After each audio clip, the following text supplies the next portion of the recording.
The boss froze when he saw his missing daughter's pendant on the waitress's neck.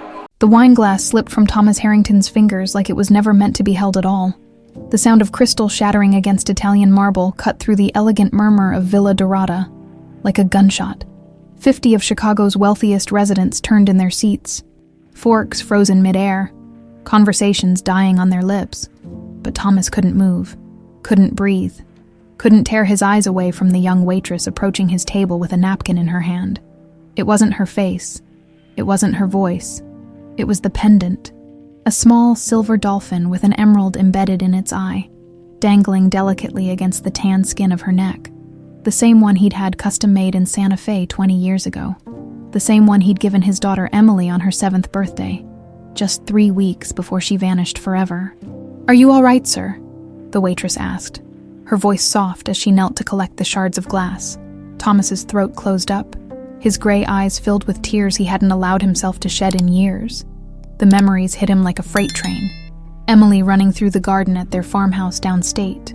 Her crystalline laughter, her braids flying in the wind, her honey-colored eyes sparkling in the sunlight. And then, darkness. The kidnapping. The phone call. The eternal silence. That pendant. Thomas finally managed, his voice cracking. "Where did you get it?" The young woman stood. Startled, her hand flew instinctively to the silver dolphin. "I'm sorry, sir. I've always had it. It's the only thing I have from my life before." "Before?" Thomas stood abruptly, his chair scraping against the floor. "What do you mean, before?" The waitress, Lucy, according to her name tag, took a step back, fear flickering across her face. She looked about 27, with dark hair pulled into a high ponytail, and those same honey-colored eyes that now stared at him with confusion and alarm. I don't remember anything before I was 7. Sir, they found me at an orphanage in Arizona. This pendant was with me. They told me it was the only thing I was wearing. The restaurant had gone completely silent. Thomas felt the floor shift beneath his feet.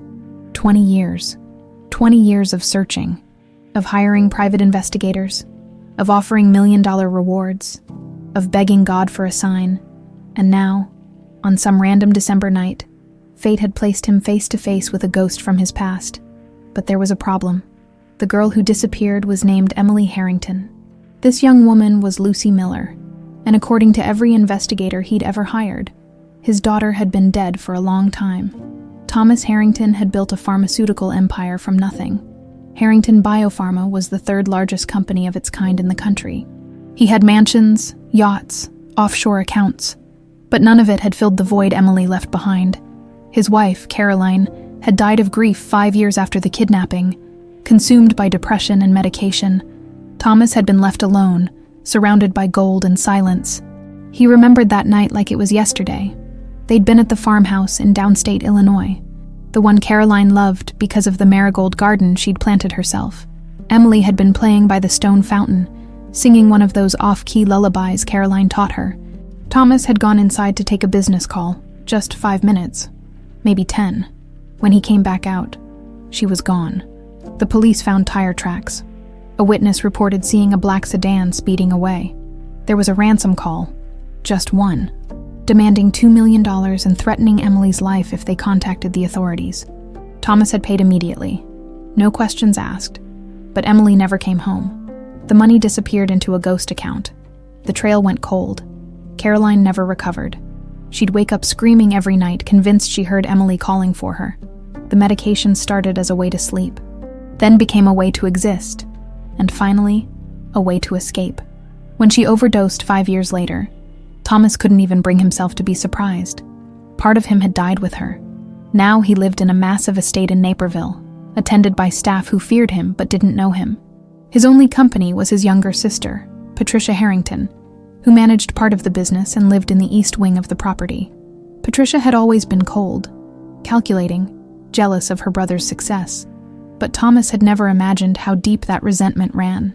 "Sir, I really need to get back to work," Lucy said quietly, breaking through his spiraling thoughts. Thomas blinked, realizing he'd been staring at her for what must have been a full minute. Around them, conversations had cautiously resumed, though he could feel dozens of eyes still watching. "I'm sorry," he said, his voice hoarse. "I didn't mean to frighten you, it's just that pendant. My daughter had one exactly like it." Lucy's expression softened slightly. She was taken from me 20 years ago. She was 7 years old. Something flickered in Lucy's eyes. Recognition? Maybe. Or just sympathy. She glanced around the restaurant, then back at him. "I'm sorry for your loss," she said. "But this pendant, I've had it my whole life, at least as long as I can remember." "You said you don't remember anything before you were 7. "That's right. The orphanage couldn't find any records of where I came from. No missing persons reports matched my description. It was like I just appeared." Thomas's heart hammered in his chest. "What's your full name?" "Lucy Miller." "And you're how old?" 27? The math lined up perfectly. Emily would be 27 now, but that didn't mean anything. Lots of girls were 27. Lots of people had memory gaps. This was probably just some cosmic coincidence designed to torture him. Except Thomas Harrington had stopped believing in coincidences the day his daughter disappeared. "Lucy," he said carefully, "I know this is going to sound crazy, but would you be willing to take a DNA test? I'll pay for everything. Of course, I need to know." Lucy's eyes widened. "You think I'm your daughter. I don't know what to think, but that pendant is one of a kind. I had it made by a jeweler in Santa Fe. The emerald came from my wife's engagement ring. There's not another one like it in the world." Lucy reached up and touched the dolphin, her fingers trembling slightly. For 20 years. It had been her only connection to a past she couldn't remember. She'd worn it every single day, through foster homes and group shelters, through high school and community college, through every waitressing job and tiny apartment. It had been her anchor, her proof that she'd come from somewhere, that someone had loved her once. "Okay," she whispered. "I'll do the test." Thomas left Villa Dorada that night with Lucy's phone number and a vial of her saliva, headed to the most reputable DNA lab in Chicago. He sat in his armored SUV for 20 minutes, hands shaking too badly to start the engine. What if it was her? What if, after all this time, Emily had been alive, living just miles away, serving tables to people who didn't know her story? What if he'd walked past her a dozen times without recognizing her? And what if it wasn't her? What if this was just another dead end? Another false hope designed to break what little remained of his heart? His phone buzzed. A text from Patricia. "Where are you?" "Cook made dinner." Thomas stared at the message, then deleted it without responding. He couldn't face his sister right now. Couldn't face the mansion, or the empty rooms, or the portrait of Emily that hung in the east hallway, frozen forever at 7 years old. Instead, he drove to the farmhouse. It was nearly midnight when he arrived. The old property dark and overgrown. He walked through the tall grass to the stone fountain, now cracked and dry. The marigold garden had gone wild, orange petals glowing ghostly in the moonlight. He knelt by the fountain and finally let himself cry. "Caroline," he whispered to the stars, "I think I found her. I think I found our baby girl." The wind rustled through the marigolds, and for just a moment, Thomas could swear he heard his wife's voice humming. That old lullaby. Thomas hired the best private investigators in Chicago before dawn even broke. He sat in his home office, the same one where he'd taken that fateful business call 20 years ago, and slid a manila envelope across the mahogany desk. "I need everything," he told Marcus Chen, a former FBI agent who specialized in cold cases.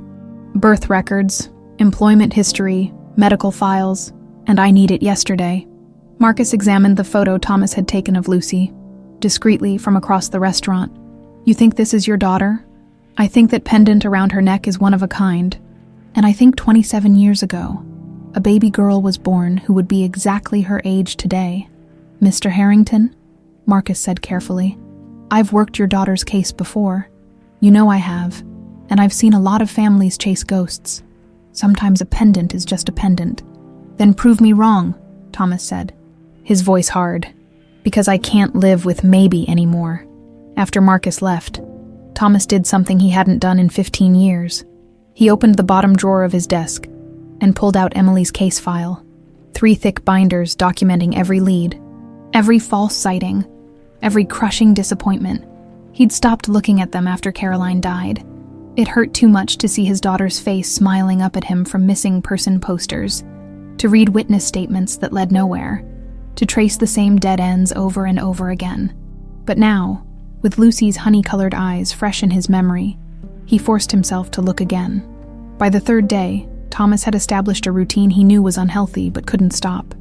Every evening at 6, he'd park his SUV across the street from Villa Dorada and watch Lucy work through the restaurant's floor-to-ceiling windows. He told himself he was looking for proof, some gesture, some mannerism that would confirm what his gut already knew. But really, he just needed to see her, needed to know she was real, Lucy noticed. Of course, how could she not?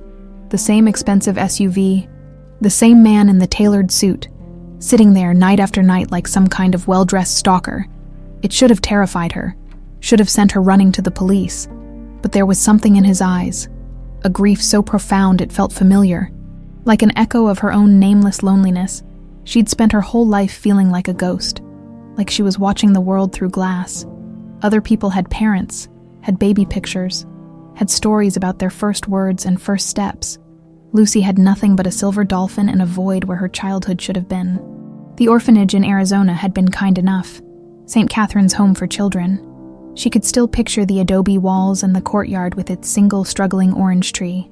Sister Maria had been the one to find her in the desert just outside Tucson, wandering in a dirty dress with the pendant clutched in her small fist.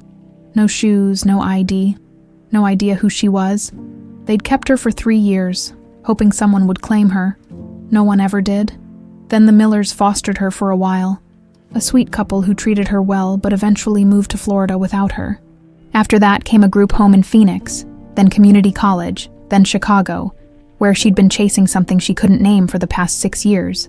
And now this man, this Thomas Harrington, was looking at her like she was the answer to a prayer. On the 4th night, Lucy's shift ended, and she found Thomas waiting outside in the rain. He wasn't sitting in his SUV this time. He was standing on the sidewalk, soaked through, clutching a brown envelope like it was the most precious thing in the world. "I'm sorry," he said when she pushed through the door. "I know this is crazy. I know you probably think I'm some kind of lunatic." Lucy pulled her jacket tighter. "Are you?" "Maybe," he laughed. "But it was a broken sound. Probably, but I need to show you something." "Please." Against every instinct that told her to run, Lucy nodded. There was something in his desperation that called to her own. They climbed into his SUV and he spread the photographs across the dashboard. Baby Emily with a tuft of dark hair and curious eyes. Emily at 3, laughing in a kiddie pool. Emily at 5, missing her 2 front teeth. Emily at 7, wearing a white dress and the dolphin pendant, her smile bright as sunshine. Lucy's hands trembled as she picked up each photo. The resemblance was undeniable. The same dark hair, the same honey eyes, even the same slight dimple in the left cheek. But it was more than that. Looking at these pictures felt like looking at a stranger who somehow wore her face. "That's me," she whispered. "I mean, that looks like me when I was little, but I don't have any photos from my childhood. I don't remember any of this." "Because someone took it from you," Thomas said, his voice thick. "Someone stole you from my side 20 years ago." Lucy felt a chill run down her spine. She'd spent her whole life with a vague sense that something was wrong, that she was supposed to be somewhere else, someone else. The therapist at the group home had called it dissociative amnesia, a fancy term for a brain that had locked away memories too painful to process. "You're saying you believe I'm your daughter." Thomas pulled out a folded paper. "This is an order for a DNA test. If you agree to take it, we'll know the truth. No more questions. No more wondering." Lucy took the paper with shaking hands. One test, one simple test, and she could finally know where she came from. She could have a father, a family, a past. Or she could have another crushing disappointment, another door slammed in her face. "Yes," she said. "Let's do it." While Thomas and Lucy waited for the DNA results, someone else was watching. Patricia Harrington stood at her bedroom window in the east wing of the Naperville estate, a glass of scotch in her hand, and observed her brother's increasingly erratic behavior with growing alarm. He'd stopped coming to board meetings, stopped returning her calls, and yesterday she'd overheard him on the phone with his lawyer, discussing updating his will. and recognizing a potential heir, Patricia had spent 20 years carefully positioning herself as Thomas's successor. She'd sacrificed relationships, worked 80-hour weeks, played the dutiful sister while swallowing her resentment. The empire was supposed to be hers when he finally drank himself to death, or jumped off the Lakeshore Drive bridge, or did whatever grief-stricken widowers eventually did. But now, this waitress, this Lucy Miller, threatened everything. Patricia set down her scotch and picked up her phone. She scrolled through her contacts until she found the name she needed, someone who specialized in making problems disappear, or at least, in finding the kind of dirt that made problems go away on their own. "I need you to investigate someone," she said when he answered. "Lucy Miller, 27, works at Villa Dorada in Gold Coast. I need birth certificates, medical records, employment history, everything. And if you can't find anything," she paused, "make something up." After she hung up, Patricia returned to the window. Down below, Thomas's SUV pulled into the circular driveway. He got out, and there she was, the girl with the pendant. They were laughing about something, and Thomas's hand was on her shoulder in a way that was almost paternal. Patricia's grip tightened on her glass until her knuckles went white. She'd worked too hard for this, sacrificed too much, and she'd be damned if some convenient orphan with a piece of jewelry was going to steal her inheritance, even if that orphan really was Emily Harrington. Especially if that orphan really was Emily Harrington. That night, Lucy lay awake in her tiny studio apartment in Pilsen, staring at the water-stained ceiling. The dolphin pendant rested against her collarbone, warm from her skin. She'd worn it for so long that she barely noticed it anymore. But now, knowing its history, it felt heavy. She thought about Thomas's face when he looked at those photographs, the naked hope in his eyes, the way his voice cracked when he said Emily's name. What if she was Emily? What if she really had been stolen from a family who loved her? What if somewhere in her locked-away memories, there was a mother singing lullabies and a father carrying her on his shoulders? But what if she wasn't? What if she was just some orphan whose pendant happened to look like another girl's? What if she was about to break this man's heart all over again? Lucy rolled onto her side and closed her eyes. In the darkness, she saw flashes, a garden full of orange flowers, a stone fountain, hands reaching for her, a woman's voice, soft and melodic, singing a song Lucy couldn't quite remember, and another voice, a different one, cold and sharp. "Don't cry, little girl. Soon you'll forget all of this." Lucy's eyes snapped open, her heart racing. Where had that memory come from? Was it even a memory, or just her imagination running wild? She touched the pendant and whispered into the darkness, "Who am I?" The apartment didn't answer, but somewhere across the city, in a mansion full of shadows and secrets, the same question echoed through empty halls. The Harrington estate rose from the Naperville landscape like something out of a fairy tale, all white columns and marble facades, with manicured gardens that probably cost more to maintain than Lucy made in a year. She sat in Thomas's SUV, staring up at the mansion through the windshield, and felt herself shrinking. "This is where you live?" she asked. "It's where I exist," Thomas corrected quietly. "I haven't really lived anywhere since Emily disappeared." He'd invited her to dinner while they waited for the DNA results. Lucy had almost said no. The gap between their worlds felt impossible to bridge. Him in his tailored suits, and her in her waitress uniform. Him with his pharmaceutical empire and her with her studio apartment that smelled like the Indian restaurant downstairs. But something in his eyes had stopped her from refusing, a loneliness that matched her own. The front door opened before they even reached it. A stern-looking woman in her 60s stood in the entrance, her expression making it clear that Lucy was about as welcome as a stray dog. "Mr. Harrington," the woman said coldly. "We weren't expecting a guest for dinner," then said another place. "Margaret." Thomas's voice carried an edge Lucy hadn't heard before. "This is Lucy Miller. She'll be joining us." Margaret's eyes traveled over Lucy's cheap jacket and scuffed shoes with undisguised contempt. "Of course, sir." Inside, the mansion was even more overwhelming. Crystal chandeliers hung from 20-foot ceilings. Oil paintings in gilded frames lined the hallways. Lucy's footsteps echoed on marble floors that probably cost more than her entire existence. "It's beautiful," she managed, though intimidating. would have been more accurate. "It's empty," Thomas said. Caroline always wanted to fill it with noise and life and children running through the halls. But after Emily, he trailed off, gesturing vaguely at the pristine, lifeless perfection surrounding them. They walked through a sitting room where furniture looked too expensive to actually sit on, past a library with floor-to-ceiling bookshelves, and finally into a dining room dominated by a table that could seat 20. 2 places were set at one end, looking absurdly small in the vast space. "Just us?" Lucy asked. "My sister Patricia lives here too, in the East Wing, but she keeps her own schedule." Something in Thomas's tone suggested that was a good thing. They'd barely sat down when heels clicked against marble, sharp and purposeful. A woman appeared in the doorway, blonde, immaculately dressed, with a smile that didn't reach her eyes. "Thomas, I heard we had a guest." Patricia Harrington's gaze landed on Lucy with the precision of a surgeon's scalpel. "How unexpected?" "Patricia, this is Lucy Miller." "Ah, yes, the girl with the pendant." Patricia glided into the room and took a seat across from Lucy. "Uninvited. How convenient that you should appear just when my brother is feeling particularly vulnerable." "Patricia," Thomas warned.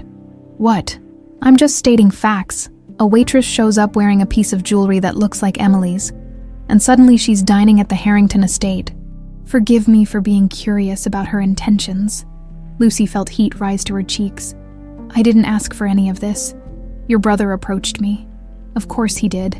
And I'm sure you had nothing to do with making sure that Pendant was visible while you served his table." Patricia's smile sharpened. "These things sell for $10 a dozen at craft markets, you know. Silver dolphins with glass stones. Very popular in the Southwest. The emerald came from my wife's engagement ring," Thomas said, his voice dangerously quiet. "It's one of a kind, you know that." "Patricia, do I? Emeralds all look the same to me." Patricia leaned back in her chair, studying Lucy like a specimen under glass. "So, tell me, Lucy Miller, what's your story? Born and raised in Arizona, I presume." "I don't know where I was born." Lucy forced herself to meet Patricia's cold gaze. "I was found in Arizona when I was 7. Before that, nothing." "How tragic. And now you think you might be Emily Harrington, heir to a pharmaceutical fortune worth billions. What a remarkable coincidence." "That's enough," Thomas said sharply. "Lucy is our guest. If you can't be civil, you can leave." Patricia stood, her smile never wavering. "I'm just looking out for you, brother. Someone has to. Enjoy your dinner." She paused at the door. "Oh, and Lucy, that pendant suits you. Emily would have outgrown it by now anyway." The silence after she left was suffocating. "I'm sorry," Thomas said finally. "Patricia has always been difficult. She doesn't handle change well. She thinks I'm a con artist. She thinks everyone's a con artist. It's how she survives in the business world." Thomas picked up his wineglass, then set it down without drinking. "But she's wrong about you. I can feel it."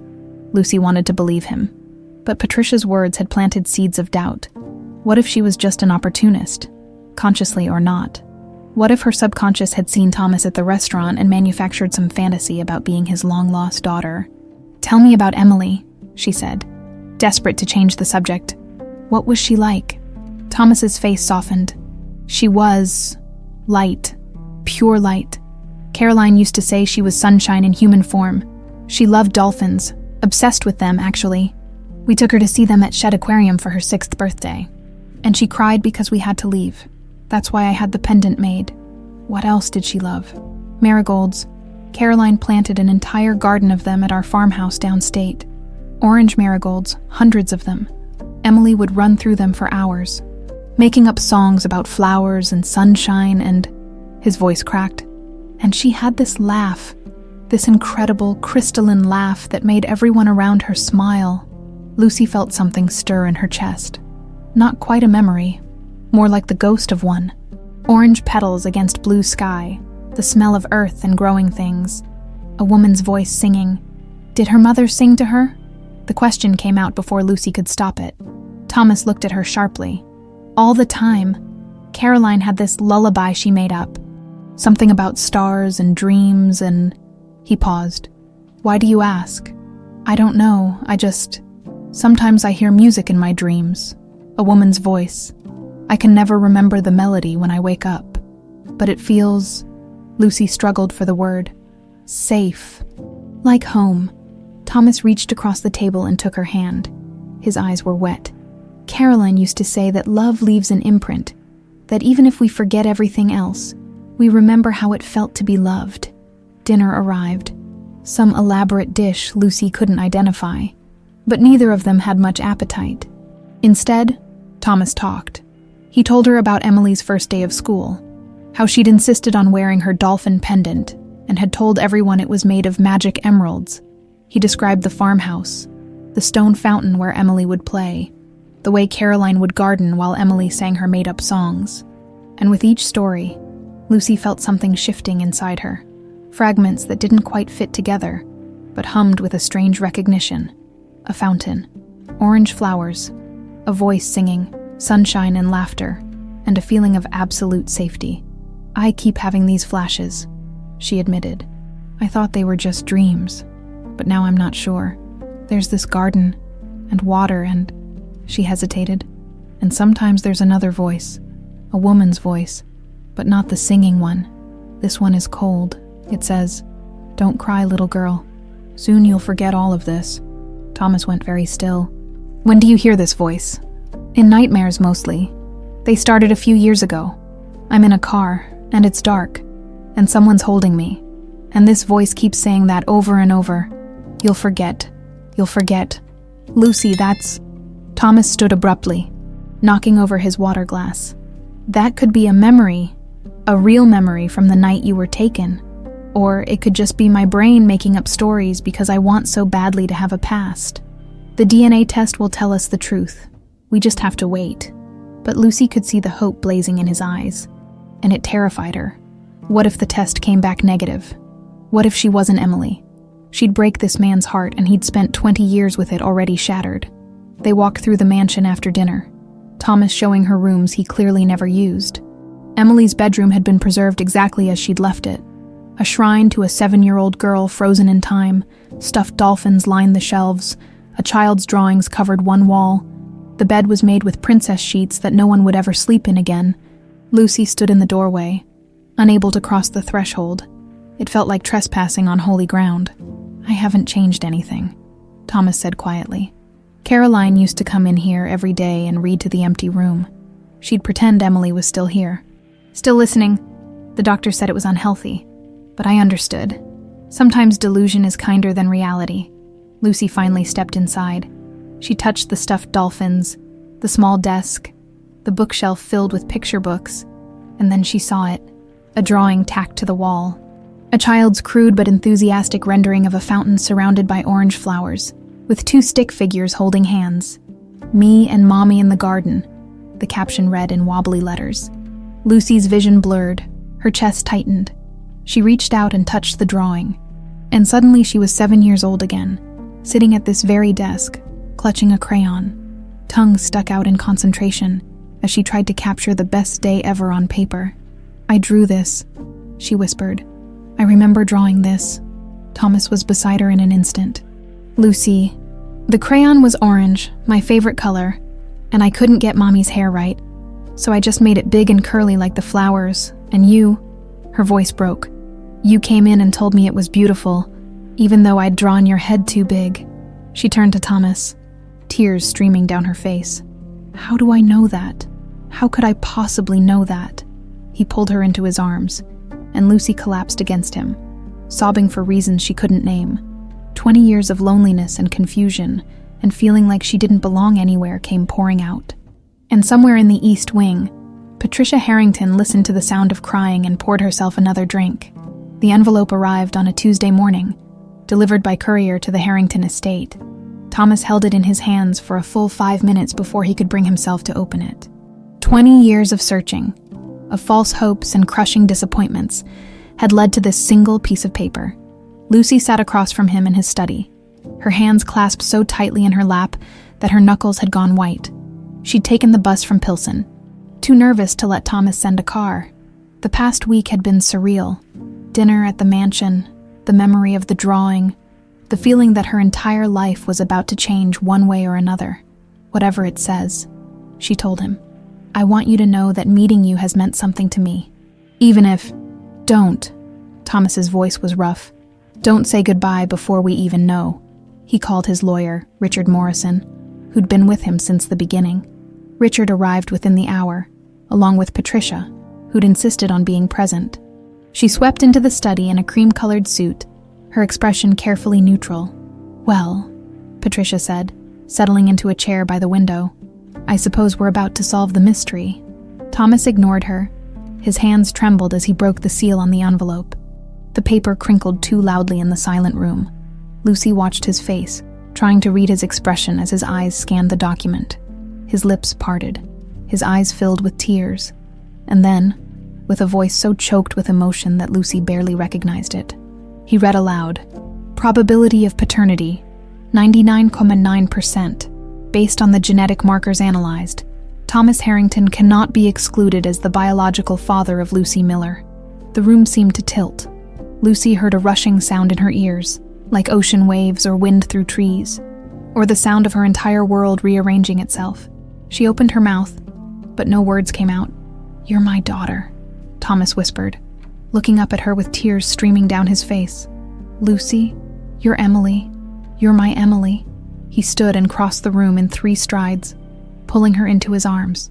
Lucy felt herself break open. 27 years of feeling like she didn't belong anywhere, of wondering who she was and where she came from, of that hollow ache in her chest that never quite went away. It all came rushing out in gasping sobs against her father's shoulder. Father. She had a father. I looked for you, Thomas said into her hair, his voice shattered. Every single day for 20 years. I looked for you. I never stopped believing. I never stopped hoping. I know, Lucy, Emily whispered. Somehow, I always knew someone was looking for me. Richard Morrison cleared his throat, wiping at his own eyes. Congratulations, Thomas. This is a miracle. But from the window, Patricia's voice cut through the moment like a knife through silk. Well, she said, standing slowly, I suppose congratulations are in order. Welcome home, Emily. Her smile was perfectly crafted, but her eyes were cold as winter. Emily pulled back from her father's embrace and looked at her aunt for the first time, knowing they were family. There was no warmth there, no joy, just calculation. Thank you, Emily said carefully. We'll need to make arrangements, of course, Patricia continued, addressing Thomas. Legal documentation, updating the will, press releases. This will be all over the news within days. The lost Harrington heir, found after 20 years, the media will have a field day. I don't care about the media, Thomas said firmly. All that matters is that my daughter is home. Of course, but we should still be prepared. Emily will need protection from reporters. Fortune hunters, people who'll try to exploit this situation. Patricia's gaze flickered to Emily. It's a lot to take on, suddenly being a billionaire heiress. I hope you're ready for it. Emily felt a chill run down her spine. There was something in Patricia's tone, not quite a threat, but close. A reminder that Emily's world was about to become very complicated. I don't want money, Emily said. I just want to know where I came from, who I am. You're Emily Harrington, Thomas said, taking her hand. You're my daughter. That's all you need to know right now. Everything else we'll figure out together. The rest of the day passed in a blur. Thomas insisted Emily move into the mansion immediately. He had staff prepare the guest suite. He couldn't bring himself to put her in the shrine of her childhood bedroom. Not yet. Richard began the process of legal documentation, petitioning the court to restore Emily's original birth certificate and legal identity. By evening, Emily found herself sitting in her new room, a space larger than her entire studio apartment, surrounded by luxury she couldn't have imagined yesterday. Her few possessions looked pathetic, unpacked. 3 changes of clothes, a handful of books, her laptop with the cracked screen. She touched the dolphin pendant, still hanging around her neck, her anchor through 20 years of uncertainty. Now she knew exactly where it came from, and the knowledge felt both comforting and overwhelming. A knock at the door made her jump. Thomas entered carrying a photo album, its leather cover worn with age. I thought you might want to see these, he said softly. Your baby pictures, your first birthday, your first Christmas, all the things you missed. They sat together on the massive bed, and Thomas walked her through her lost childhood. There was Caroline, radiant and laughing, holding a newborn Emily. There was Emily's first birthday party, her face covered in chocolate cake. There were Christmas mornings and trips to the beach, and ordinary moments that meant everything. "Your mother would have been so happy," Thomas said, touching a photo of Caroline pushing toddler Emily on a swing. She never gave up hope either, even at the end, when the medication made her confused about everything else. She still remembered you, still believed you'd come home. "I wish I could have known her," Emily whispered. "You did, for 7 years. You knew the best mother anyone could ask for. The memories are locked away, but they're there." Thomas closed the album. "The neurologist I've consulted thinks that with therapy, with time, some of those memories might resurface. Would you want that? To remember?" Emily thought about the fragments she already had, the orange flowers, the singing, the fountain, and the other memories, the dark ones, the cold voice telling her she'd forget. "Yes," she said, "I want to remember everything, even the bad parts, especially the bad parts, because someone took me from you, and I want to know who." Thomas's expression hardened. "I have investigators working on it.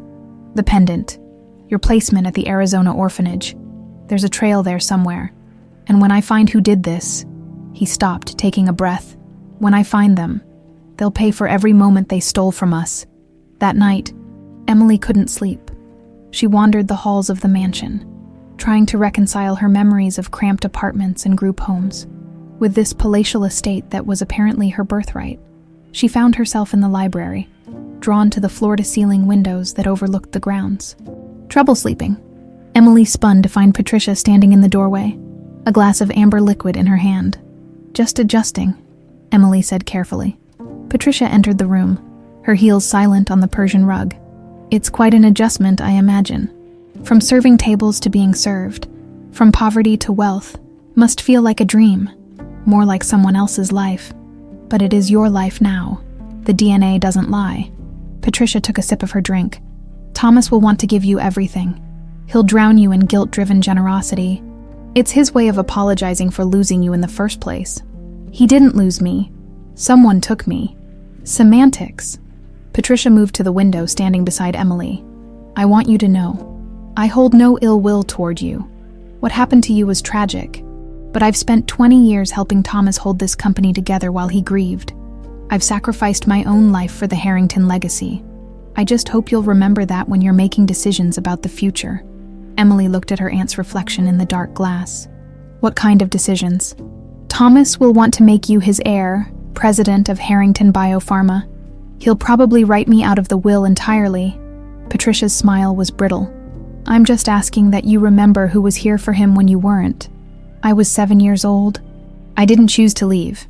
"No, but you're choosing to come back now, into a world you don't understand, claiming a fortune you didn't earn." Patricia turned to face her fully. "I'm not saying you don't deserve it. I'm just saying, be careful. This world eats people alive."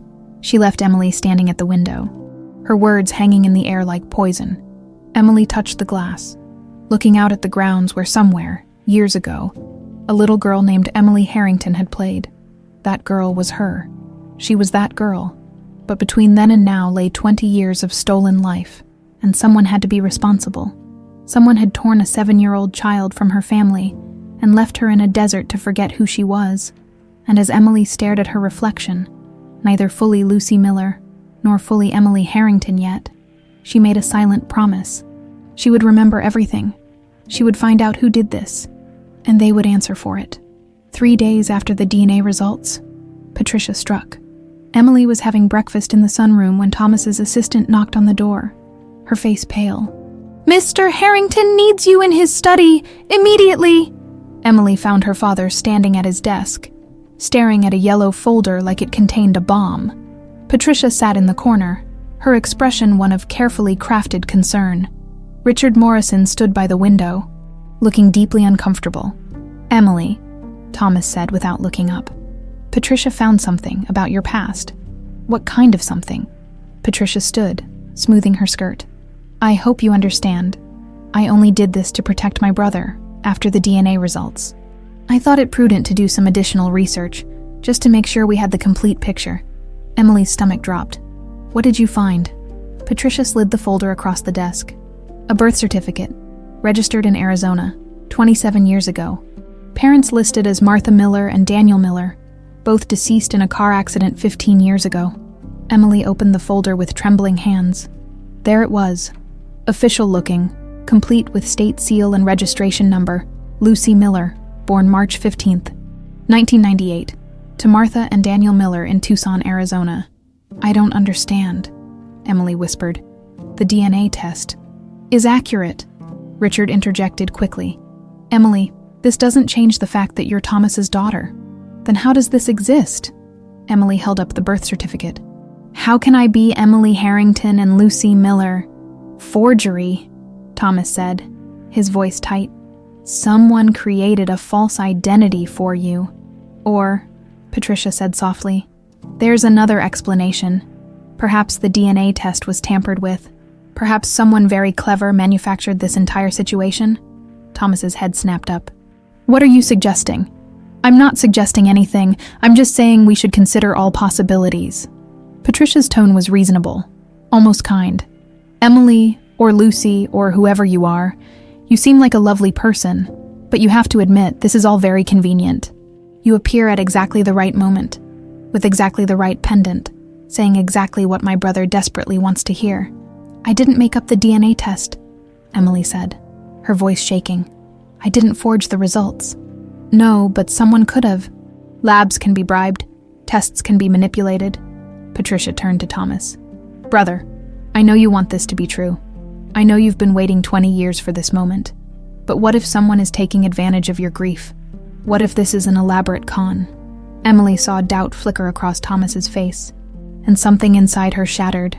After everything, the memories, the connection, the feeling of finally belonging somewhere, he was going to believe Patricia's poison. The test was conducted at GeneQuest Labs, Richard said firmly, one of the most reputable facilities in the country. I oversaw the chain of custody personally. There was no opportunity for tampering. Then explain the birth certificate, Patricia pressed. I can't, Richard admitted. Not yet, but I have contacts at the Arizona Registrar's office. I'll find out where this came from. Thomas finally looked at Emily, and the pain in his eyes was almost worse than doubt. Emily, I believe you. I believe the DNA test, but I need to understand what happened. I need to know who created this false identity and why. So do I, Emily said quietly. She stood, setting the folder back on the desk. But I can see you're not sure anymore, and I don't blame you. If I were you, I'd have questions too. Emily, don't. I'll stay at a hotel while you figure this out. I don't want to be somewhere I'm not wanted. You're wanted, Thomas said desperately. You're my daughter. Nothing Patricia found changes that. But Emily could see the uncertainty in his eyes, the way he kept glancing at the birth certificate like it might hold answers. Patricia had planted her seeds of doubt perfectly. I'll be at the Palmer house, Emily said. Call me when you know the truth. She left before Thomas could stop her, before she could break down completely. Behind her, she heard Patricia's voice, soft and sympathetic. I'm sorry, brother. I truly am. Emily lasted 2 hours at the Palmer house before the walls started closing in. The room was beautiful. Luxury she still wasn't used to, but it felt like a cage. She'd gone from having a father to being alone again in the span of one morning. Her phone buzzed. Thomas, probably. But when she checked, it was an unknown number. Ms. Miller, this is Dr. Sarah Chen from Northwestern. Your father scheduled an appointment for you, hypnotherapy to help recover your memories. If you're still interested, I have an opening this afternoon, Emily almost said. No. What was the point of remembering if Thomas didn't believe her anymore? But then she thought about that cold voice in her nightmares. Don't cry, little girl. You'll forget all of this. Someone had done this to her. Someone had stolen her life and created a false identity to cover their tracks. And Emily was going to find out who. I'll be there, she said. Dr. Chen's office was warm and comfortable, designed to put patients at ease. The psychiatrist herself was in her 40s, with kind eyes and a gentle manner that reminded Emily of Sister Maria from the orphanage. Your father explained the situation, Doctor. Chen said as Emily settled into a recliner. 20 years of missing memories. Recently returned to your biological family. That's quite a journey. If I'm really part of that family, Emily said bitterly. Apparently, that's up for debate now. Doctor. Chen tilted her head. The DNA test was conclusive. Yes, but someone created a birth certificate saying I'm someone else. So now nobody knows what to believe, including you. Emily was quiet for a moment. I know who I am. I can feel it, but I can't prove it. Not without memories. Then let's see if we can find some. Dr. Chen dimmed the lights. Hypnotherapy isn't magic. It won't create memories that don't exist, but it can help you access memories that your brain has locked away for protection. Are you ready? Emily nodded. Closing her eyes, Dr. Chen's voice was soothing, guiding Emily back through the years. You're 27, 25, 20, 15, 10, 7 years old. You're 7 years old, Emily. Where are you? The garden? Emily heard herself say, her voice higher, younger. Mommy's garden. The flowers are everywhere, orange like sunshine. What are you doing in the garden? Playing by the fountain, making up songs. Mommy's inside making dinner. Daddy's on the phone. He's always on the phone. But it's okay because he always comes back. What happens next, Emily? The memory shifted, darkened. It's getting dark. I should go inside. But the stars are so pretty, and there's a car, a black car. It's not supposed to be here. Emily's breathing quickened. Her hands gripped the armrests. Someone's getting out. I should run. I should scream, but they're smiling, saying it's okay, saying Daddy sent them. Who is it, Emily? Can you see their face? It's a man, tall. He's saying Daddy needs me to come with him. There's an emergency, but something's wrong. His smile is wrong. I try to run and he grabs me. His hands are so strong, I'm screaming, but he covers my mouth and Emily's eyes flew open, her heart hammering. She was hyperventilating, tears streaming down her face. There was a woman, she gasped. In the car. I couldn't see her face, but I heard her voice. She said, "Don't hurt her. Just give her the medicine." And then everything went dark. Dr. Chen handed her tissues. That's enough for today. You did incredibly well. Emily, the woman in the car, Emily said, wiping her eyes. I know that voice. I've heard it recently. I just can't place where. Emily returned to the hotel with the memory burning in her mind. A man and a woman, coordinated kidnapping, and medicine. Probably sedatives to keep her quiet during transport to Arizona. Her phone rang. Thomas. Emily, where are you? I've been trying to reach you. Palmer House, like I said. Richard found something. The birth certificate. It was created 5 years ago, not 27. Someone forged it recently and backdated it into the system. Paid off a clerk at the registrar's office. Emily's heart leaped. So it's fake. I'm not Lucy Miller. You were never Lucy Miller. You've always been Emily Harrington. Someone just tried very hard to make it seem otherwise. His voice cracked. I'm sorry I doubted you. I'm sorry I let Patricia get in my head. Please come home. Who created the birth certificate? Did Richard find out? The payment was made from a shell account. We're tracing it now. But these things take time, Emily. Please, I can't lose you again. Emily thought about the memory. The woman's voice in the car. The way it had sounded so familiar. Like something she'd heard recently. And then it clicked. The cold, measured tone. The calculated cruelty hidden beneath polite words. Dad, Emily said slowly, I need to ask you something. Where was Patricia the night I was kidnapped? Thomas was silent for a long moment. What are you saying? I had a session with Dr. Chen today. I remembered something. There was a woman in the car. I couldn't see her face, but I heard her voice. And Dad, I think I've heard that voice in your house. Emily, that's a serious accusation. I know, but think about it. Who benefits most from me being gone? Who's been trying to discredit me since the moment I appeared? Who has access to enough money to pay off officials and create false documents? Thomas's breathing was heavy on the line. I'll look into it. But Emily, if you're right, if Patricia was involved, then your sister kidnapped your daughter and let you suffer for 20 years. And we need to prove it. Come home, Thomas said. We'll figure this out together, but please come home. Emily looked around the hotel room. Beautiful. Expensive. Empty. Not home. The mansion wasn't home either. Not yet. But her father was there, and for the first time in her memory, she had a father worth going home to. I'm on my way, she said. Thomas hired forensic investigators that night, not the regular kind. The kind that governments used when they needed to find money hidden in offshore accounts, when they needed to trace shell companies back to their sources, when they needed to uncover crimes that powerful people thought they'd buried forever. Emily sat in Thomas's study at 2 a.m, watching her father pace like a caged animal. Neither of them could sleep. Patricia was in the East Wing, probably sleeping soundly, unaware that the net was closing around her. Or maybe she knew. Maybe she'd always known this day would come. 20 years, Thomas said, his voice raw. If it was her. Emily, if my own sister did this to us, to Caroline, how do I come back from that? You don't, Emily said quietly. You just move forward. Richard Morrison arrived at dawn with preliminary findings. He spread documents across Thomas's desk. Bank records, corporate filings, travel logs from 20 years ago. I started with the birth certificate, Richard explained, pointing to a highlighted section. The payment to the Arizona clerk came from a shell company registered in the Cayman Islands. That company received quarterly deposits from another shell company, which traces back to... He paused, looking at Thomas. A personal account belonging to Patricia Harrington. Thomas sat down heavily. That's not proof she kidnapped Emily, just that she paid to create a false birth certificate. She could claim she was trying to protect me from false hope, from con artists. Except the deposits started 20 years ago, Richard said, right after Emily disappeared.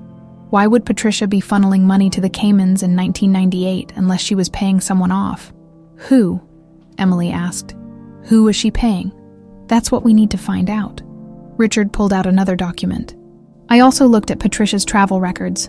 The night Emily was taken, Patricia told you she was at a pharmaceutical conference in Boston, but there's no record of her attendance, no hotel reservation, no flight, nothing. Thomas's hands clenched into fists.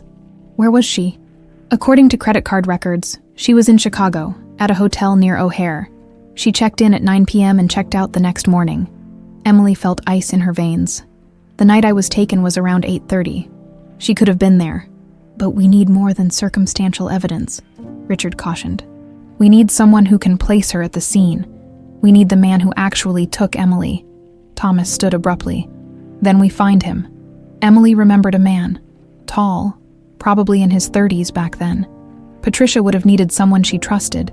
Someone who'd keep quiet for 20 years. Someone she's still paying, Emily added. Because if the deposits continued, that means he's still alive and still a liability. Richard nodded slowly. I'll need access to all of Patricia's financial records. If she's been making payments to the same person for 2 decades, there'll be a pattern. Do it, Thomas said. I don't care if we have to freeze her accounts, get court orders, whatever it takes. Find him. For 3 days, Emily barely left the mansion. Patricia noticed something was different. Thomas's cold distance. The way conversations stopped when she entered a room. The lawyers and investigators coming and going at odd hours. But she maintained her facade of concerned aunt, offering Emily sympathetic smiles and Thomas worried looks. Emily watched her carefully, studying the woman who might have destroyed her childhood. Patricia was good. Her mask never slipped. But sometimes, late at night, Emily would hear her pacing in the East Wing, hear her on the phone with someone, her voice too low to make out words but sharp with tension. She was worried. Good. On the 4th day, Richard burst into Thomas's study where Emily and her father were reviewing old police reports. I found him, Richard announced, spreading out printouts. Victor Hale, age 58, former employee of Harrington Biopharma. Worked in security from 1995 to 1998. Resigned abruptly 3 weeks after Emily's kidnapping.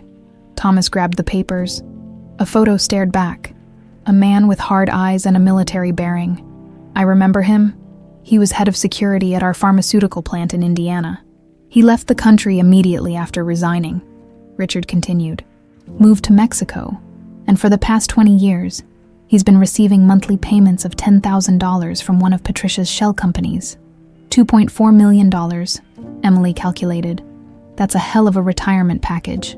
For a hell of a crime, Thomas said grimly. Where is he now? Puerto Vallarta, living under his own name, apparently confident he'd never be found. Richard pulled out an address. We could have Mexican authorities pick him up, but that'll take time and red tape, or I go get him myself, Thomas finished. Dad, no, Emily said immediately. If he's dangerous, he kidnapped my daughter and has been bleeding my sister dry for 20 years. I'm going to look him in the eye when I ask him why. Thomas was already reaching for his phone. Richard, arrange a private jet. Emily, you're staying here where it's safe. Absolutely not, Emily stood. This is my life he stole. I'm coming with you. Thomas opened his mouth to argue, then saw the determination in her eyes. The same stubbornness he'd had his entire life. Fine, but we're taking security, and if things go south, you run. Understood? Emily nodded, though they both knew she wouldn't. They landed in Puerto Vallarta 14 hours later.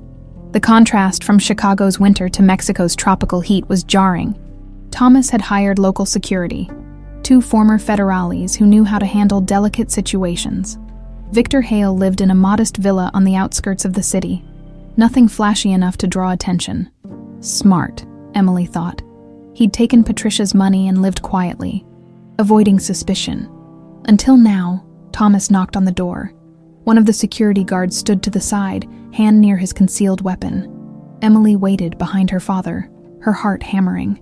The man who opened the door had aged 20 years, but was unmistakably the same person from the security photo. His eyes widened when he saw Thomas. Mr. Harrington, he said, his voice hoarse. I wondered when you'd find me. Then you know why we're here. Victor looked past Thomas to Emily. Something flickered in his expression. Guilt, maybe, or recognition. She looks like her mother. Don't, Thomas said sharply. Don't you dare talk about Caroline. Victor stepped back, letting them enter. The villa was sparse. A man living in self-imposed exile. He poured himself a drink with shaking hands. I'm not going to resist, he said. I've been living in hell for 20 years.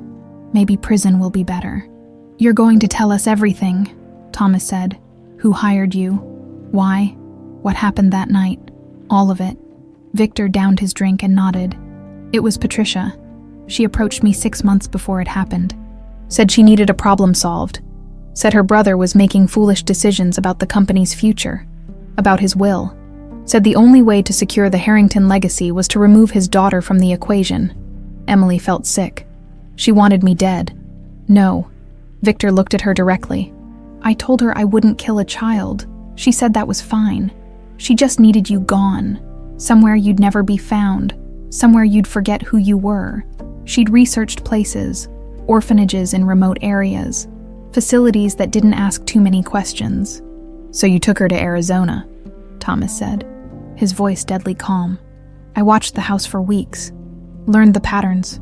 That night, I waited until you went inside for a phone call, told Emily there was an emergency, that her father needed her. She trusted the uniform. I was still security at the company then. Kids trust uniforms. Emily's memory flashed. The man smiling, saying Daddy sent him. The wrongness of it all. Patricia was in the car, Victor continued. She wanted to be there, wanted to make sure it was done right. We gave Emily something to make her sleep. Just sedatives. Nothing harmful. Drove through the night to Arizona. Patricia had found a small orphanage run by nuns. Told them she'd found Emily wandering in the desert. They asked questions. But Patricia was convincing. Said the girl had clearly been through trauma. Probably ran away from an abusive situation. The nuns took her in. The pendant, Emily said. Why did you let me keep it? Victor's expression softened slightly. That was my one act of mercy. Patricia wanted to take it, to eliminate all connections. But I saw how you held onto it even in your sleep. I told Patricia the nuns would think it was strange if we stripped you of everything. Better to let you keep one thing.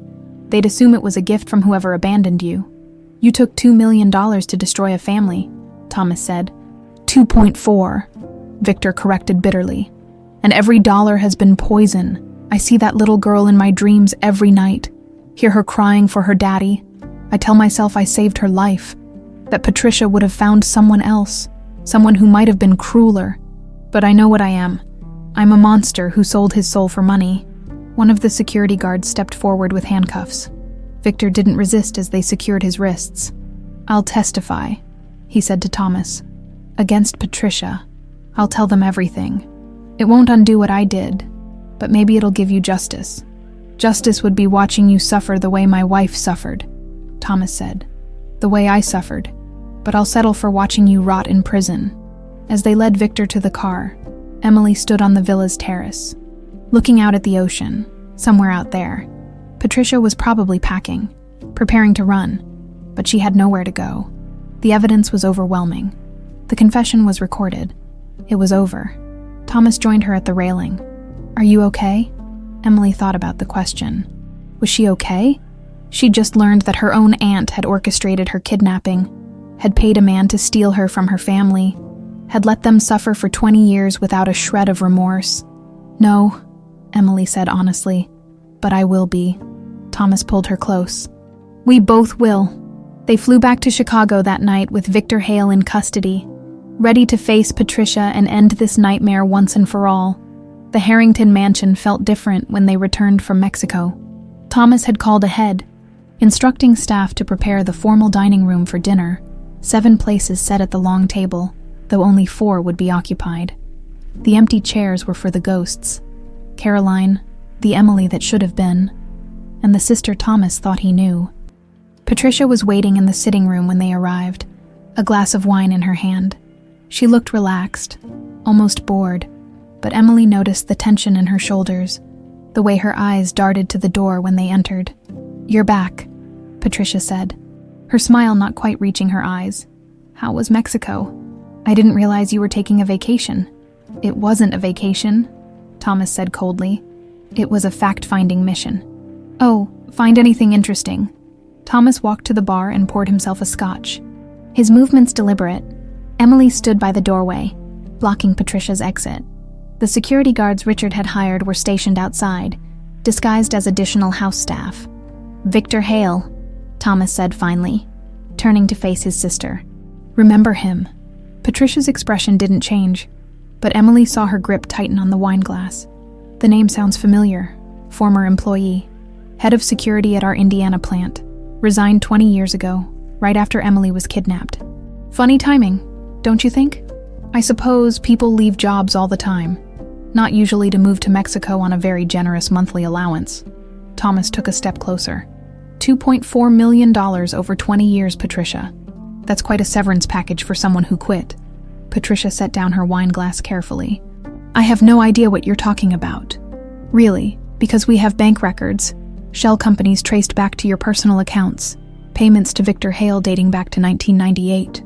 Thomas pulled out his phone and played a recording. Victor's voice filled the room. It was Patricia. She approached me 6 months before it happened, said she needed a problem solved.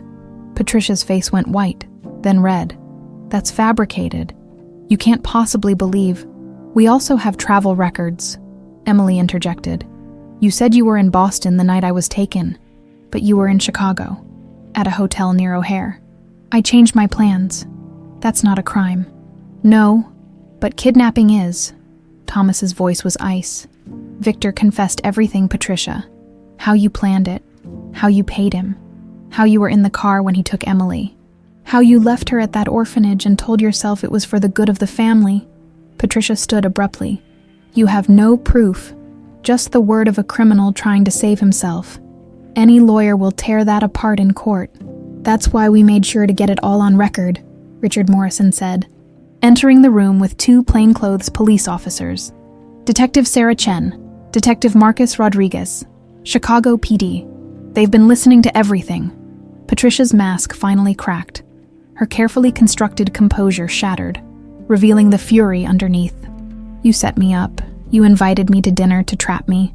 I invited you to give you a chance to confess, Thomas said, to show some remorse for what you did, but clearly that was too much to hope for. Remorse? Patricia laughed, harsh and bitter. For what? For trying to save this family from your weakness. You would have given everything to that child. The company, the fortune, the legacy I helped you build. I worked 80-hour weeks while you played happy family. I made the hard decisions while you wasted time reading bedtime stories. And when Emily was born, when you told me you were making her your primary heir, I knew I'd spent my entire life in your shadow for nothing. Emily felt like she'd been punched. I was 7 years old. Patricia finally looked at her directly. Really looked at her for the first time. You were a liability, an obstacle to everything I'd worked for. I didn't want to hurt you. That's why I found a nice orphanage. Why I let you keep that ridiculous pendant. I gave you a life. Maybe not the one you were born into, but a life nonetheless. You destroyed our family, Thomas said, his voice breaking. You killed Caroline as surely as if you'd put a gun to her head. You tortured me for 20 years. You stole Emily's childhood, her memories, her mother, for money. Patricia, for a company and a fortune that I would have shared with you anyway. Shared, Patricia spat. Always shared, never mine, never the one in charge, just the helpful sister, the supportive sibling, the one who did the actual work while you got all the glory. She turned to the detectives. So go ahead, arrest me. But don't pretend this is about justice. This is about Thomas Harrington always getting what he wants while everyone else cleans up his messes. Detective Chen stepped forward, handcuffs ready. Patricia Harrington, you're under arrest for conspiracy to commit kidnapping, child abduction, and fraud. You have the right to remain silent. Patricia didn't resist as they cuffed her, but as they led her past Emily toward the door, she paused. You want to know the worst part? Patricia said, her voice cold. I don't regret it. I'd do it again, because at least for 20 years I mattered. I was the one Thomas needed. I was the heir, the successor, the important one. 20 years of actually being seen instead of invisible. That was worth it. Then you're exactly the monster I thought you were, Emily said quietly. Patricia's laugh was hollow. Maybe, but I'm the monster this family created. Remember that? They took her away, and the mansion fell silent except for the sound of Thomas's ragged breathing. He stood frozen, staring at the spot where his sister had been, as if unable to process what had just happened. Emily crossed to him and took his hand. Dad. Thomas looked at her with eyes full of devastation.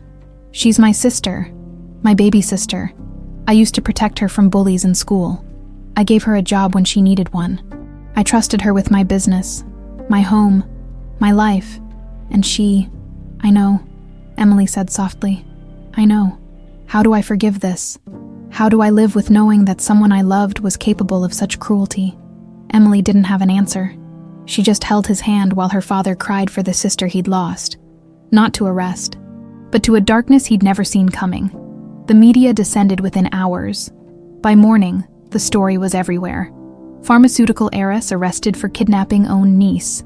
20-year mystery solved. Harrington's sister orchestrated child's disappearance. Billionaire's daughter found after 2 decades. Family member responsible. Emily watched the news coverage from the study. Thomas beside her. They showed Patricia's perp walk, her face stony and defiant. They showed photos of Emily as a child, then recent pictures someone had taken outside the mansion. They interviewed former employees who claimed they'd always thought Patricia was cold, and psychologists who speculated about sibling rivalry and jealousy. They're going to make a circus of this, Emily said. Let them. Thomas turned off the television. The truth is out, that's what matters. Richard entered with legal documents. Patricia's arraignment is tomorrow morning. The prosecutor is confident they can get a conviction. Between Victor's testimony, the financial records, and her confession on tape, it's pretty airtight. They're talking 20 years minimum. Good, Thomas said without hesitation. There's something else. Richard continued carefully. The media is camped outside. They're going to want a statement. And Emily, he looked at her, they're going to want to hear from you. Emily had been dreading this. The thought of standing in front of cameras, of reliving her trauma for public consumption, made her sick. But she also knew that silence would just fuel more speculation, more invasive coverage. I'll do it, she said. On my terms. A written statement, no questions, and I want to do it with my father. Thomas squeezed her hand. We'll do it together. They held a press conference on the mansion's front steps that afternoon. Dozens of cameras pointed at them. reporters shouting questions that security held at bay. Thomas read from a prepared statement, his voice steady despite the emotion underneath. 20 years ago, my daughter Emily was taken from me. For 2 decades, I searched for her, never giving up hope that somehow, someday, she would come home. That miracle happened 3 weeks ago when Emily and I found each other again. What we discovered in the process has been devastating. That my own sister orchestrated Emily's kidnapping out of jealousy and greed. But while the truth is painful, it's also brought my daughter back to me. Patricia Harrington will face justice for her crimes. Emily and I will focus on healing and moving forward as a family. That's all we have to say. The reporters erupted with questions. But Thomas and Emily turned and walked back into the mansion, leaving the chaos behind. Inside, Emily finally broke down. The weight of everything. The memories, the confrontation, the media circus, crashed over her all at once. Thomas held her while she sobbed. And for the first time since she'd been found, Emily mourned, not just for her lost childhood, but for the family that might have been. For the aunt who could have loved her instead of destroying her. For the innocence stolen by someone who should have protected her. "It's over," Thomas whispered. "The worst is over. Now we heal." Emily wanted to believe him. But deep down, she knew that healing from 20 years of stolen life wouldn't happen overnight. It would take time, therapy, patience, and love. Fortunately, she finally had someone who would give her all of those things. She finally had her father back. The courtroom was packed. Emily sat in the front row beside Thomas, their hands clasped tightly together as Patricia was led in wearing an orange jumpsuit. Her blonde hair was still perfectly styled. She'd managed to maintain her vanity even in jail, but her face was drawn, older somehow, as if the weight of her crimes had finally caught up with her. Patricia's eyes swept the courtroom and landed on Thomas. For a moment, something flickered in her expression. Regret, maybe, or just calculation. Then her mask snapped back into place, cold and impenetrable. The prosecutor, Diana Foster, was a woman in her 50s with a reputation for never losing high-profile cases.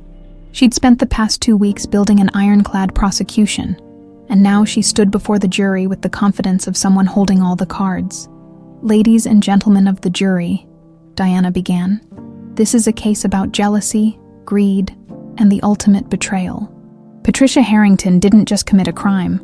She destroyed her own family for personal gain.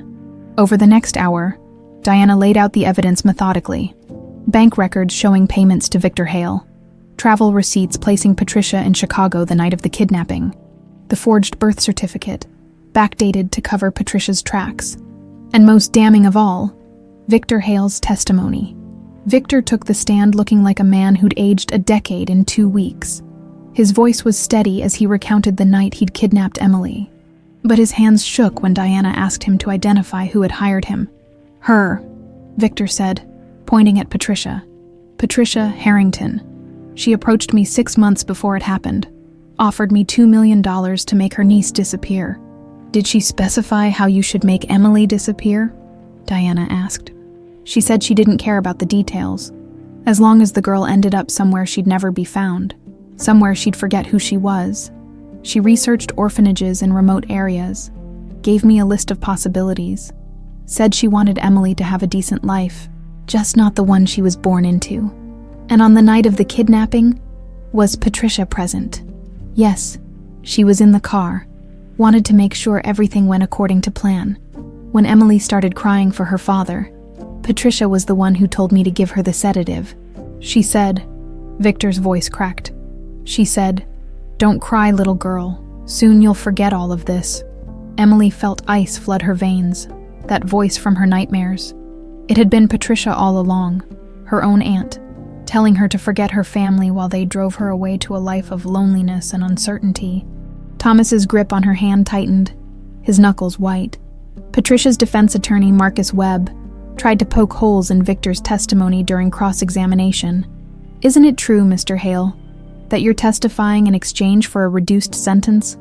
That without this deal, you'd be facing life in prison?" "Yes," Victor admitted.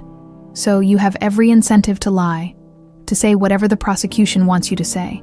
"I could lie," Victor agreed, "but I'm not. I've been carrying this guilt for 20 years. If I could go back and refuse Patricia's money, refuse to do what she asked, I would, but I can't. All I can do now is tell the truth. Marcus tried to discredit the financial records, suggesting they could have been fabricated or misinterpreted. He painted Patricia as a devoted sister who'd spent 20 years helping her brother hold his company together during his grief. But Diana had too much evidence. The paper trail was too clear. The confession, recorded during the confrontation at the mansion, was too damning. And then came the moment everyone had been waiting for. Patricia Harrington took the stand. Patricia looked small in the witness box, diminished somehow. But when she spoke, her voice was steady, defiant. Her own attorney questioned her first, trying to establish that she'd been under stress, that Thomas had always overshadowed her, that she'd never intended to hurt anyone. "I loved my brother," Patricia said. And for a moment, Emily almost believed her. "I spent my entire life trying to earn his respect, his acknowledgement. But no matter what I did, it was never enough. And when Emily was born," she paused. "When Emily was born, I saw my future disappearing. Thomas was going to give everything to this child. All the work I'd done, all the sacrifices I'd made. None of it would matter. So you decided to remove Emily from the equation?" Diana asked during cross-examination, her voice sharp. "I decided to give myself a chance," Patricia corrected. "I didn't hurt her. I made sure she was placed somewhere safe, somewhere she'd be cared for. You drugged a 7-year-old child, drove her across state lines, and abandoned her at an orphanage under a false identity. You destroyed her family. You're responsible for Caroline Harrington's death from grief. You tortured your brother for 20 years. And you call that not hurting her. I gave her a life," Patricia insisted, her voice rising. "She was fed, clothed, educated. She survived. What more do you want from me?" "Remorse," Diana said simply. "Some acknowledgement that what you did was monstrous." Patricia's laugh was bitter. "You want me to say I'm sorry, that I regret it? Fine. I'm sorry that Emily came back. I'm sorry that 20 years of careful planning unraveled because she kept a stupid pendant. I'm sorry that my brother cared more about his daughter than about the sister who actually stood by him." The courtroom erupted in murmurs. The judge banged her gavel, but Patricia wasn't done. "You want to know what I really regret?" Patricia turned to look directly at Thomas. "I regret that I didn't have the courage to hate you openly. I regret that I wasted decades playing the supportive sister when I should have walked away and built my own empire. I regret that I let your success define my failure, but I don't regret trying to level the playing field. I don't regret taking what should have been mine." Thomas stood abruptly. "You were never entitled to my daughter. You were never entitled to anything you didn't earn, and you earned nothing but contempt." "Order," the judge commanded. "Mr. Harrington, sit down." Thomas remained standing.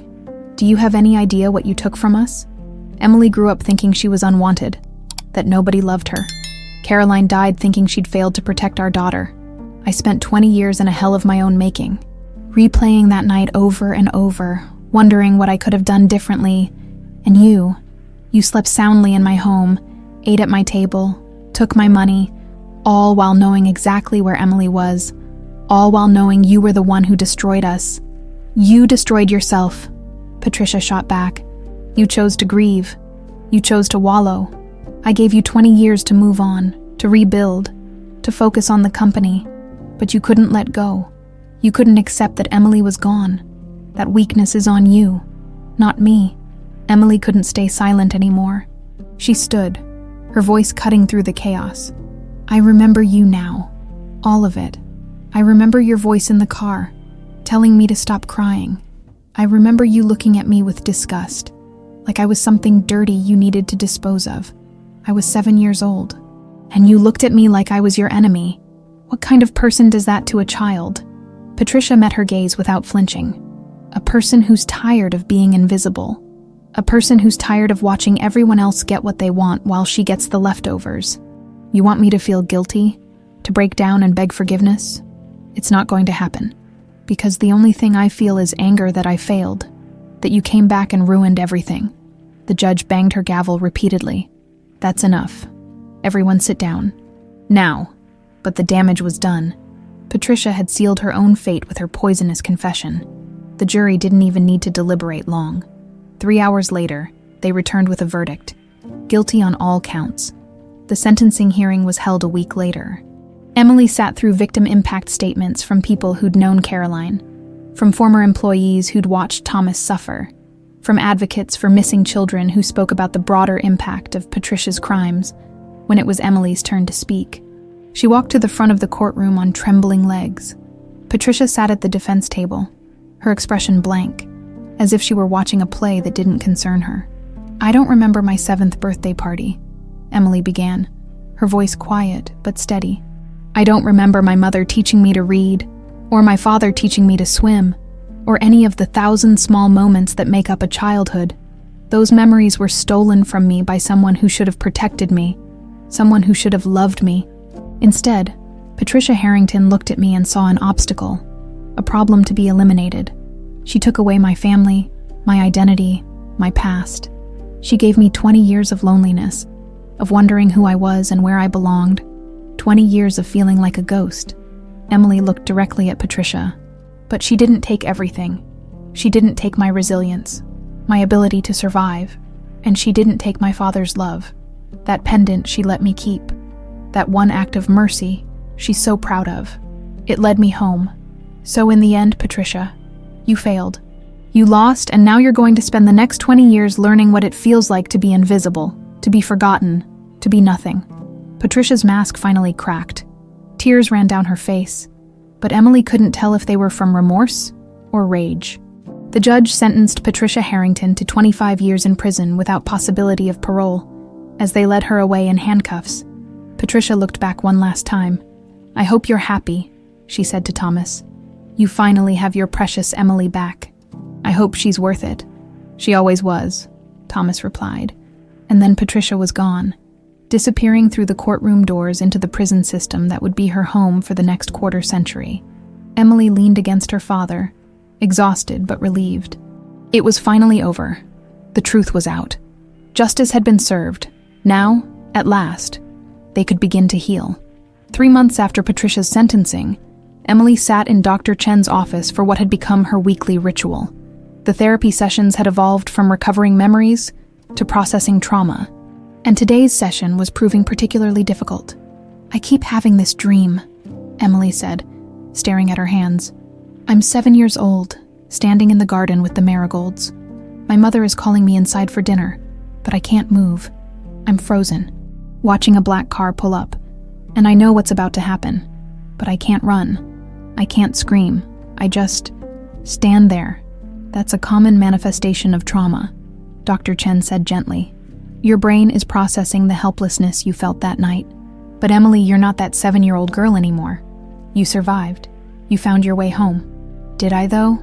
Emily looked up, her eyes wet. "I mean, physically, yes, but mentally, emotionally, I feel like I'm stuck between two people.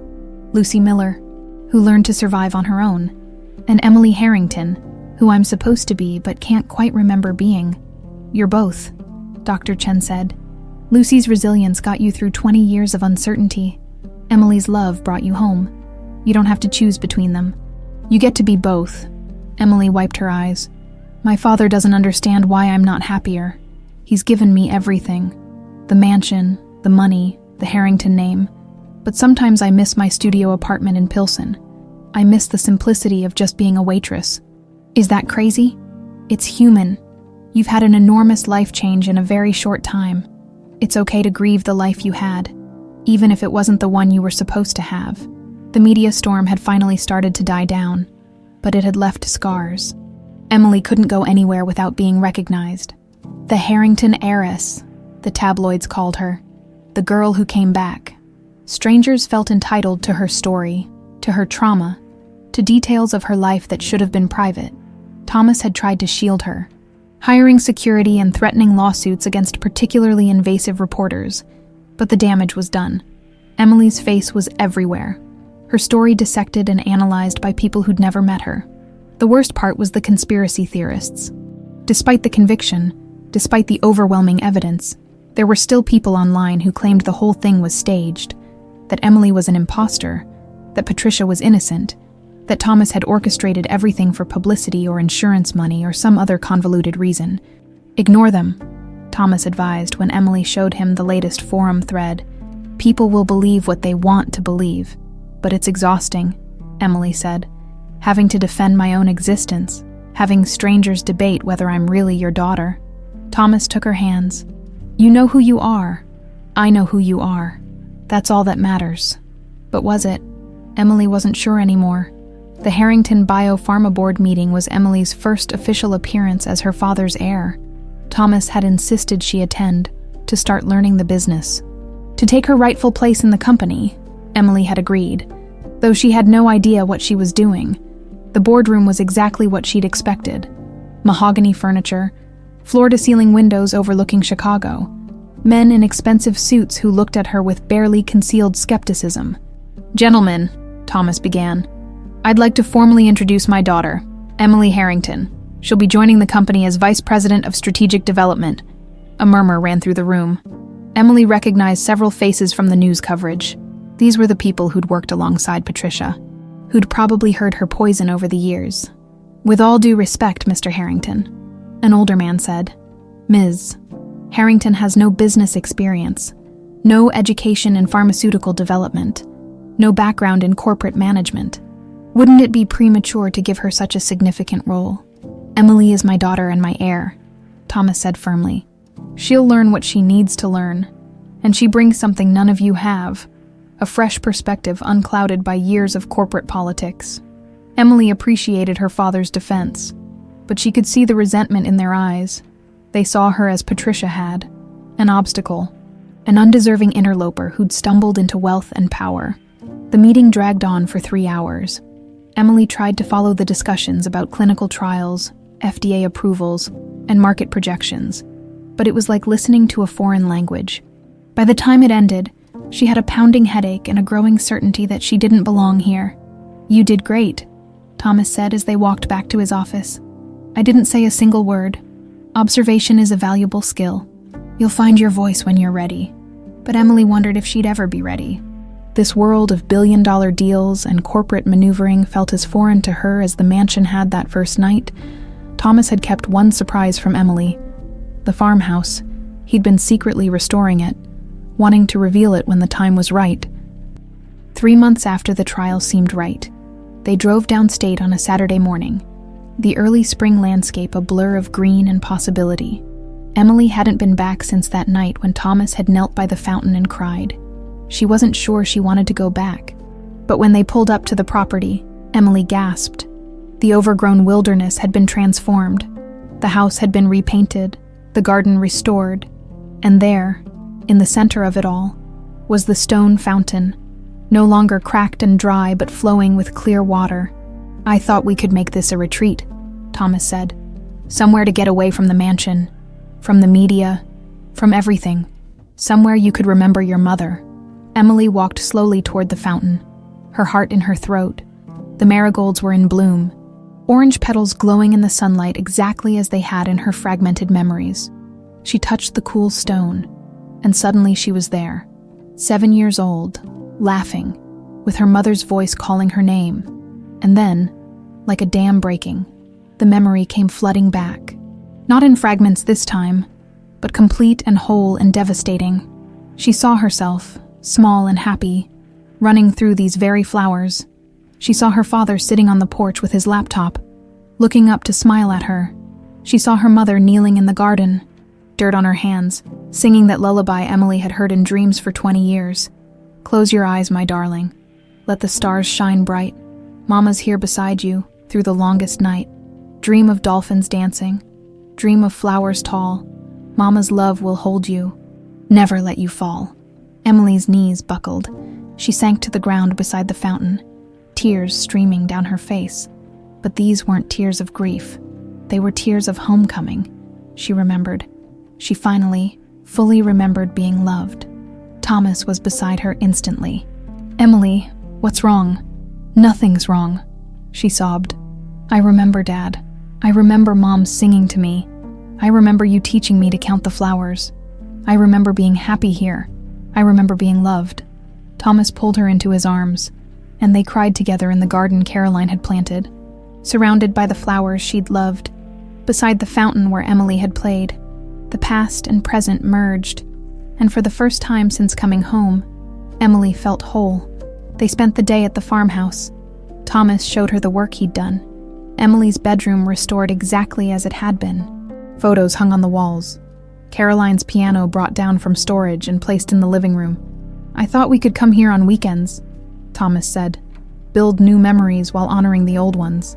Emily touched the piano keys, and muscle memory she didn't know she had kicked in. Her fingers found a simple melody, the lullaby Caroline had taught her. "You remember how to play," Thomas said, wonder in his voice. "Some things the brain holds on to," Emily said softly, "even when we think they're lost." As the sun began to set, they sat on the porch together. The sky turned orange and pink, painting the marigolds in shades of fire and gold. "I've been thinking about what I want to do," Emily said. "With the money, the position, all of it. You don't have to decide anything yet, but I want to. All these kids like me, taken, lost, forgotten, they deserve someone fighting for them. What if we used some of the Harrington fortune to create a foundation? Something that helps find missing children, supports families, funds research into memory recovery." Thomas was quiet for a moment. Caroline would have loved that idea. "Then let's do it. Let's turn something terrible into something good, we can call it." Emily paused, touching the dolphin pendant that still hung around her neck. "The Dolphin Foundation. Perfect," Thomas said. "We'll start the paperwork next week." As darkness fell, Emily looked at the house where she'd spent the first 7 years of her life. She still had nightmares. She still struggled with her identity. She still felt the weight of 20 stolen years. But she also had hope. She had her father. She had memories of being loved. And she had a purpose: to help other children find their way home, just as she had. The healing wasn't finished. Maybe it never would be completely. But for the first time since that night in Villa Dorada, when a wine glass had shattered and changed everything, Emily felt like she was exactly where she was supposed to be: home. 1 year later, the grand ballroom of the Drake Hotel sparkled with crystal chandeliers and the flash of cameras. Over 300 people had gathered for the inaugural gala of the Dolphin Foundation. Politicians, philanthropists, families of missing children, and survivors who'd found their way home. Emily stood backstage, smoothing down her emerald green gown. The dolphin pendant rested against her collarbone, no longer a mystery but a symbol. The foundation's logo, a silver dolphin with an emerald eye, had been designed around it. Nervous, Thomas appeared beside her, looking distinguished in his tuxedo. "Terrified," Emily admitted. "What if I mess up the speech? What if nobody donates? What if—" "You'll be wonderful," Thomas interrupted gently. "You've worked too hard for this to fail." He was right. The past year had been a whirlwind of planning, fundraising, and building something meaningful from the ashes of tragedy. Emily had left her vice president position at Harrington Biopharma. It had never felt right, and poured herself into the foundation instead. The Dolphin Foundation had 3 main pillars: funding search efforts for missing children, providing therapy and support for recovered victims, and financing research into memory recovery. Emily had assembled a team of experts, worked with law enforcement agencies nationwide, and partnered with organizations that had been fighting this battle for decades. "Ms. Harrington," a young woman with a headset poked her head backstage, "we're ready for you." Emily took a deep breath. Thomas squeezed her hand. "Your mother would be so proud of you." "I'm so proud of you." "Thanks, Dad." The words still felt new on her tongue, but increasingly right. She walked onto the stage to thunderous applause. The ballroom was packed, every seat taken, people standing along the walls. Giant screens displayed photos of missing children alongside stories of those who'd been found. Emily saw her own 7-year-old face among them, smiling in that white dress with the dolphin pendant. The applause died down. Emily gripped the podium and began. "A year ago, I stood in a different room and told my story to a jury. Today, I'm telling it to you. Not for sympathy, but for purpose. My name is Emily Harrington. Though for 20 years I believed I was Lucy Miller, I was one of the lucky ones. I came home, but there are thousands of children still missing, thousands of families still searching. Thousands of victims who survived but never recovered their true identities. She paused, letting her words sink in. The Dolphin Foundation exists because no child should spend 20 years wondering who they are. No parent should spend 20 years wondering if their child is alive. No family should be destroyed by the cruelty of someone who values money or revenge over human life. We can't change the past, but we can change the future. Emily clicked to the next slide, showing the Foundation's first-year goals. In our first year, we aim to fund search efforts for 50 missing children cases. We'll provide free therapy to 100 recovered victims and their families. We'll finance 3 major research projects into trauma-induced amnesia and memory recovery. And we're partnering with the FBI to create a new database using advanced DNA matching and facial recognition technology. Another slide. Photos of the team Emily had assembled. These are the people making it happen. Former FBI agents, child psychologists, trauma therapists, technology experts, and survivors. People who understand that finding a missing child isn't the end of the story. It's the beginning of a long journey toward healing. Emily's voice grew stronger. Tonight, we're asking for your support. Every dollar donated goes directly to finding children, healing families, and preventing future tragedies. Because I believe that every child deserves to know who they are. Every child deserves to go home. The applause was deafening.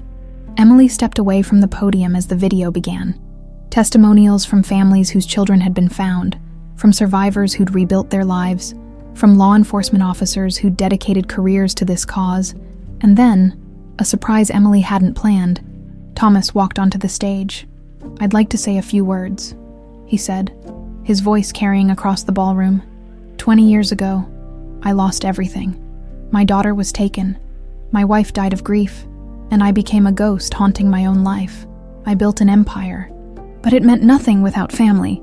I had wealth, but I was bankrupt in every way that mattered. He turned to Emily. And then, on a cold December night, I walked into a restaurant and saw the impossible.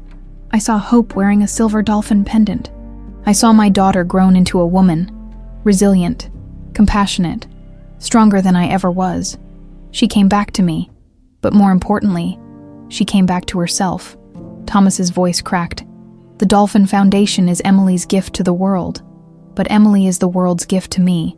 I got a second chance that most parents never receive, and if this foundation can give even one other family that same chance, then every moment of those 20 years of suffering will have meant something. He pulled Emily into a hug as the audience rose to their feet. The standing ovation lasted 5 minutes. By the end of the night, the foundation had raised $12 million. Corporate sponsors lined up to partner. Media coverage was overwhelmingly positive. Emily's speech had gone viral online, reaching millions. But the moment that mattered most came later, after the gala, when Emily found herself alone in a quiet corner with a woman in her 50s. "Mrs. Harrington," the woman said hesitantly. "I'm Margaret Reeves. My daughter Sophie was taken 8 years ago. She was 9. The police stopped searching after 2 years. Everyone told me to give up, to move on. But I couldn't. And then I saw your story on the news. I saw that you came home after 20 years and I thought, maybe there's still hope." Emily took Margaret's hands. "There's always hope. Give our team Sophie's information. We'll do everything we can to find her." Margaret's eyes filled with tears. "Thank you. You don't know what this means." But Emily did know. She knew exactly what it meant to search for something you'd lost. To hope against hope. To refuse to give up even when the world told you to.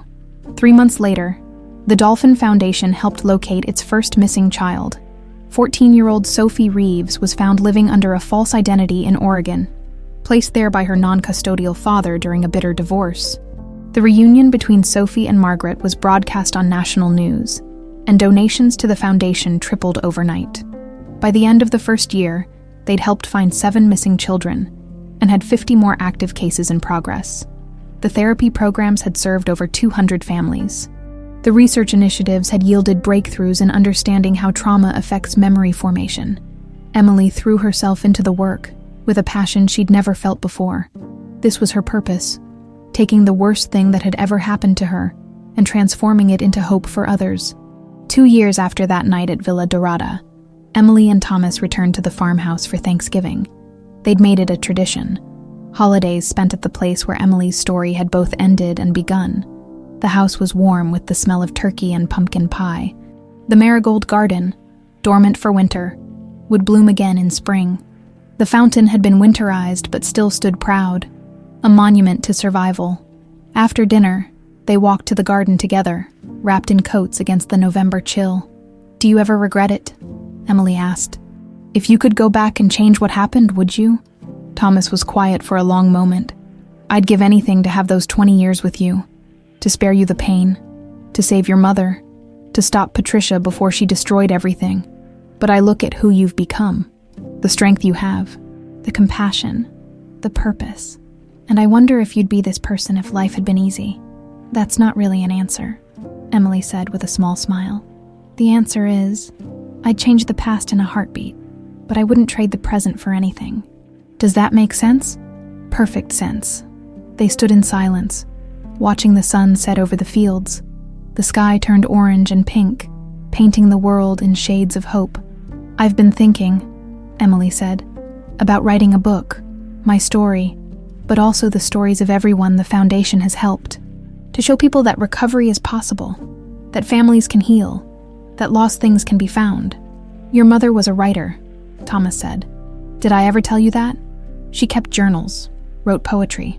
I found them after she died and couldn't bear to read them. But maybe it's time. I'd like that," Emily said, "to read her words, to know her through more than just my recovered memories." Thomas pulled her close. "She loved you more than anything in this world, and she'd be so proud of the woman you've become." Emily leaned into her father's embrace, feeling the weight of the past, but also the lightness of the future. The scars would always be there. You don't lose 20 years without permanent damage, but scars were proof of survival, evidence that wounds could heal. The dolphin pendant caught the last rays of sunlight. Emerald eye gleaming, that small piece of silver had survived 2 decades, traveled thousands of miles, weathered storms and uncertainty, and ultimately led her home. Love always found a way back. "Come on," Thomas said. "Let's go inside before we freeze." They walked toward the farmhouse together. Father and daughter, bound by blood and loss, and an unbreakable love that had survived the unimaginable. Behind them, the sun dipped below the horizon, and the first stars appeared in the darkening sky, the same stars that had watched over Emily as a child, that had witnessed her kidnapping, that had shone on her for 20 years of not knowing who she was. And now, finally, those stars watched over Emily Harrington, found, healed, and home at last. The past no longer hurt. The tears had dried. All that remained was the peace of knowing